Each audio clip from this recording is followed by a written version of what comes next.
back to Learning to Change the Law. I'm your host, Jess Watson, and this week we'll be considering the controversial topic of counter-terrorism and law in Australia. Due to COVID-19, our guest speakers have unfortunately not been able to come together for our usual in-person panel discussion, but today we're trying something a little bit different, and we've put together a very informative video for your education and enjoyment. Starting off today, we have Jess Williamson, who will be providing some context and relevant background information about terrorism and counter-terrorism laws in Australia, followed by Maddie McWaters, who will be discussing why this theme is so important, followed by myself, finally concluding what theories have been taught in the Law Advocacy and Activism Unit, which are relevant to our discussion around human rights and counter-terrorism in Australia. So sit back, relax, and enjoy the video.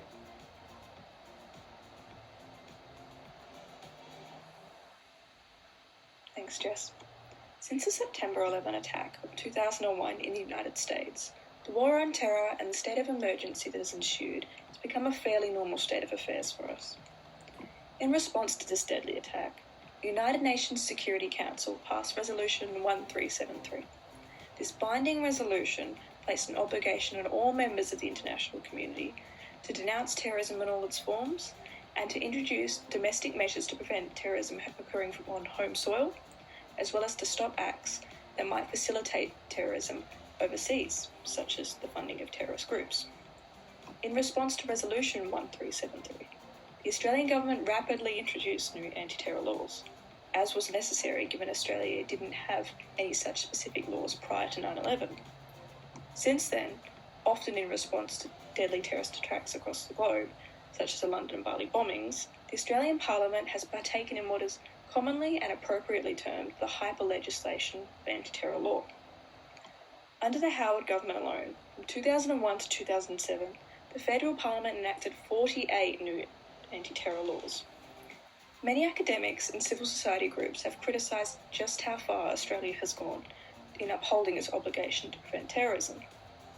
The extremely rapid pace at which these laws are pushed through Parliament has seen the process of democratic parliamentary scrutiny compromised and has produced laws that are arguably neither proportionate to their aims or effective in achieving them, nor respecting of our political and civil rights under international human rights law.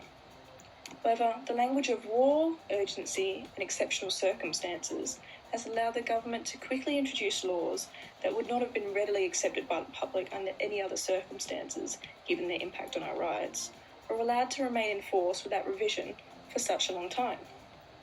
And, in retrospect, this rush wasn't even necessary. For example, while the legislation that introduced preventative detention orders passed through Parliament in just over a month, they weren't first used until nearly 9 years after this. And in the absence of an instrument such as the Bill of Rights, it has been difficult to challenge even the most questionable of anti-terrorism measures, such as control orders, preventative detention orders, or the use of secret evidence. Our judges have had a very limited role in examining terrorism laws. As in the Thomas v. Marbury case, the courts are restricted to determining the issue of the constitutionality of laws, not their compliance with international human rights. Further, subsequent governments have been unwilling to look at legislation in place, brushing aside reports such as the Council of Australian Government and the Independent National Security Legislation Monitor, both of which concluded that many of Australia's anti-terror laws are too broad and lack appropriate safeguards, and therefore need to be repealed or adjusted. So, even while the threat of domestic terrorism has seemed to be in decline in recent years, the normalisation of anti-terrorism measures in our legal system has allowed these laws to endure and even be extended, such as how the anti-terrorism specific control orders have now migrated into the criminal justice context in the so-called war on bikies. Maddie will now talk about why this is so significant.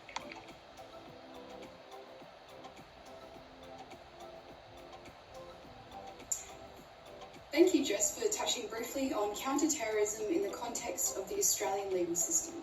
The reason it is so important to look at this theme is, as we mentioned, the fact that these laws are so rapidly passed through Parliament, have a significant impact on our rights and freedoms, and despite being branded as exceptional in nature, have more recently been migrated into the criminal justice context. A main reason why hyper-legislation occurs without appropriate safeguards is due to Australia not having a Bill of Rights. Freedom of speech and opinion, privacy and a right to a fair trial are all human rights and are lost to preventative detention and use of a secret evidence in trials. Furthermore, a right to silence is taken away from the prosecuted as the ASIO can issue detention warrants for refusing to not answer questions and is a criminal offence punishable by 5 years. Scrutiny of terrorism is a lot deeper than normal criminal cases, specifically under control orders. These control orders are not compliant in the international human rights standard. They also prevent freedom of movement and undermine the presumption of innocence, and provide fewer rights than when charged. However, if these are breached, the consequences are much higher than an ordinary case. You can really start to understand now how complex terrorism is in Australia. To combat hyper-legislation and Australia's lack of a federal bill of human rights, the Human Rights Parliamentary Scrutiny Act of 2011 has been created. The main focus of this model is to examine bills and legislation, including delegated legislation, for compatibility with international human rights standards. On paper, it seems to be a perfect alternative to Australia not having human rights legislation. However, the model cannot prevent a bill from becoming a law.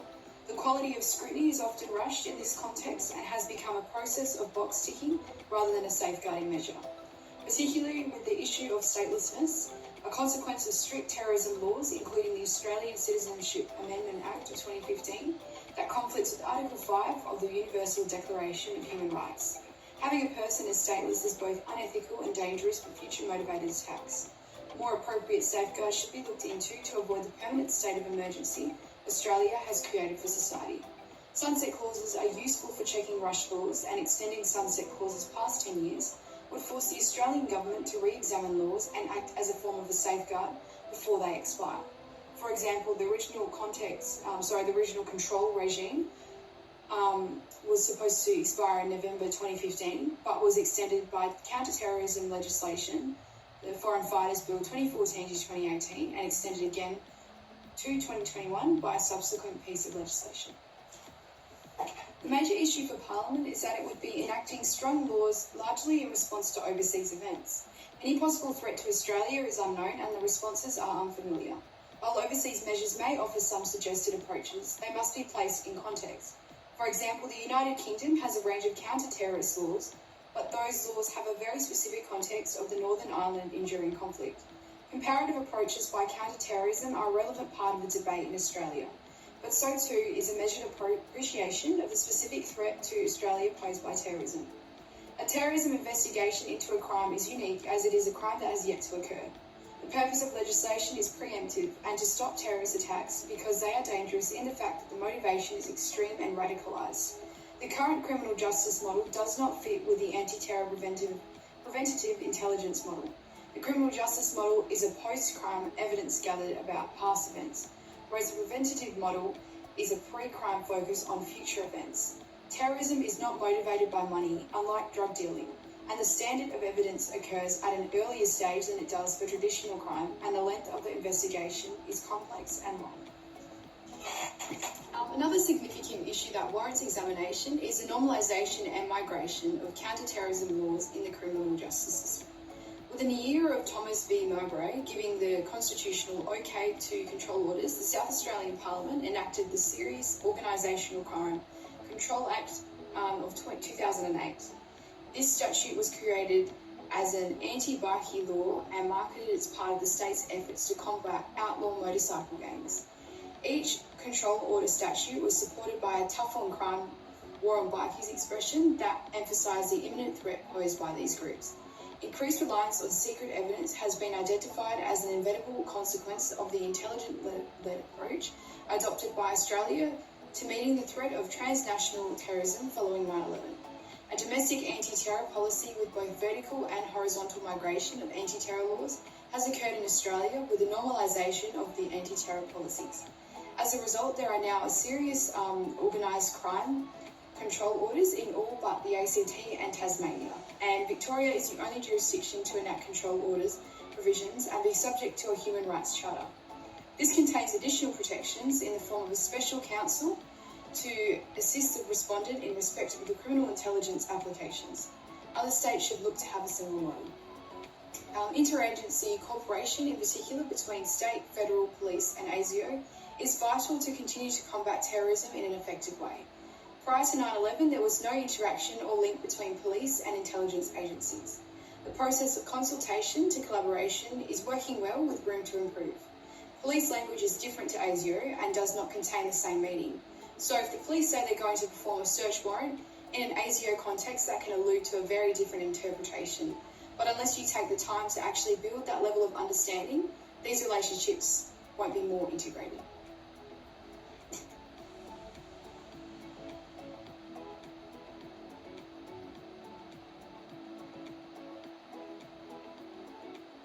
Advocacy and activism in the area of counter-terrorism law comes with significant challenges, given the very controversial nature of the topic. As human rights advocacy groups work to monitor the government to prevent it from overreaching in its powers and curtailing the rights of its citizens in its effort to stop terrorist attacks, these groups face criticism that they do not have their priorities right in defending the rights of terrorists or suspected terrorists instead of the rights of the victims of terrorism. This is called the legitimacy gap by the International Council on Human Rights, and in the face of the fear that terrorism incites within the community, this poses a real problem to the effectiveness of advocacy and activism and producing the political will necessary for reform. For example, the Law Council of Australia ranks the review and reform of Australia's anti-terror laws as a top priority and consistently produces submissions to Parliament, media releases and presents speeches on the topic, highlighting the inconsistencies with Australia's international human rights obligations and the lack of safeguards, but admits its advocacy has been met with only limited success. The Australian Human Rights Commission has similarly advocated for compliance with international human rights standards through frequent submissions to parliamentary inquiries and reviews on anti-terror law, with only a limited impact observed. Liberty Victoria is an example of an advocacy group that aims to combat terrorism hyper-legislation. The main argument that comes from this group is that Victoria has an obligation to human rights law, and through these counter-terrorism laws, the state continues to have a violation of international law. More advocacy groups like Liberty Victoria could continue to advocate for change of these laws. However, as previously discussed, these groups have had little effect on reform due to the legitimacy gap that remains both legally and socially entrenched in society. Perhaps advocacy in this area is largely dominated by formalised, legally orientated bodies, such as those mentioned due to the complex legal nature of the issues resulting from Australia's anti-terror laws and due to the general acceptance of a need for terrorism measures within the community.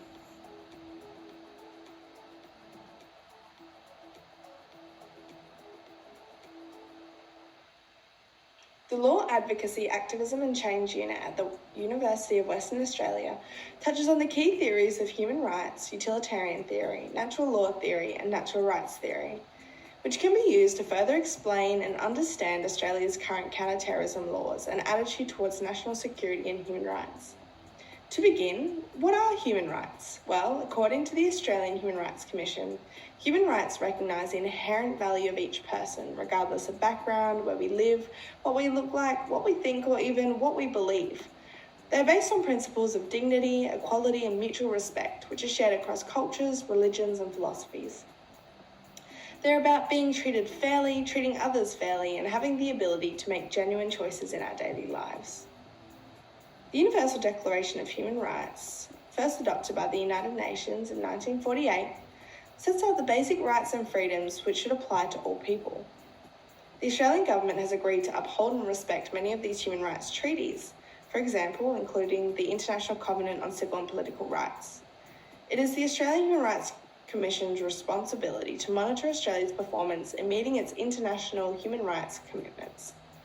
Utilitarian theory, first conceptualised by Jeremy Bentham, determines right from wrong by focusing on outcomes. Utilitarianism holds that the most ethical choice is the one that will produce the greatest good for the greatest number. And often it is this utilitarian approach which has been used to justify the state for the mistreatment and almost unjust persecution of terrorist activity, as it is in the best interest of national security and protecting the majority population from harm. Throughout history, different countries, societies and cultures have defined or clarified human rights to suit their own contexts. In some communities, human rights include a specific set of laws and legislation. In others, human rights are simply guidelines that reflect the morals and expectations of individuals within the community. The concept of natural rights arises from the belief that there is an instinctive human ability to distinguish right and wrong. Natural rights theories inspired revolutionary ideas and democratic struggles, forcing politics to protect the rights of citizens. Natural rights theories imply that all human beings are equal and should be treated equally. The demand for equality before the law in individual states is synonymous with the development of international human rights law. Making human rights an integral part of the law and policy-making process helps create the framework for a human rights approach to counter-terrorism laws. This may be done by possibly introducing a statutory charter of human rights. It is beyond question that it is one of the responsibilities of a liberal democratic government to protect the citizenry from physical harm and the threat thereof. However, the duty to protect is but one of the several interrelated and indivisible obligations of government. These include, most importantly, the fundamental obligation to respect human rights. A policy that does not respect human rights in the first place cannot legitimately claim to protect these rights against transnational security threats in times of emergency. The overarching principle was that governments should give domestic force to international human rights law by introducing explicit statutory protections for human rights. Respect for human rights and the rule of law must be the bedrock of the global fight against terrorism. This requires the development of national counter-terrorism strategies that seek to prevent acts of terrorism, prosecute those responsible for such criminal acts, and promote and protect human rights and the rule of law. It implies measures to address the conditions conducive to the spread of terrorism, including the lack of rule of law and violations of human rights, ethnic, national and religious discrimination, political exclusion and socio-economic marginalisation, to foster the active participation and leadership of civil society, to condemn human rights violations, prohibit them in national law, promptly investigating and prosecuting them and preventing them, and to give due attention to the rights of victims of human rights violations, for instance through restitution and compensation. So the questions I now ask are, in the present political environment, how do we reconcile the government's retreat from fundamental rights under new anti-terrorism laws with international human rights and fundamental freedoms? Is the threat of a terrorist attack in Australia justification enough to elevate the right of human security above all, above the protection of even our most fundamental human rights?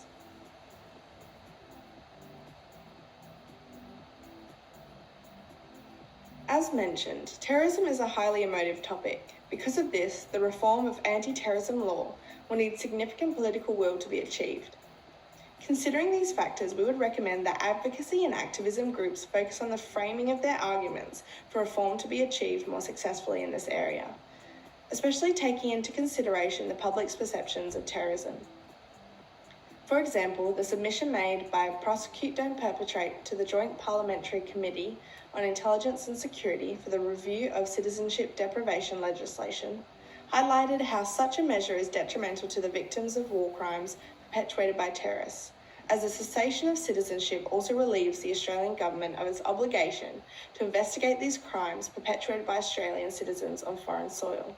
This approach taken by Prosecute Don't Perpetrate bridges the legitimacy gap by putting the rights of victims first and demonstrates impartiality in wanting to assist the victims of terrorism, as well as hold the government to account, but would equally achieve the end result of the reform and/or repeal of laws that breach human rights without compromising credibility. Well, that's it for today. Thank you everyone for tuning in to this week's episode of Counter-Terrorism and the Law. We hope to see you next week for the topic of aged care and the law. Stay safe and we will see you all next week.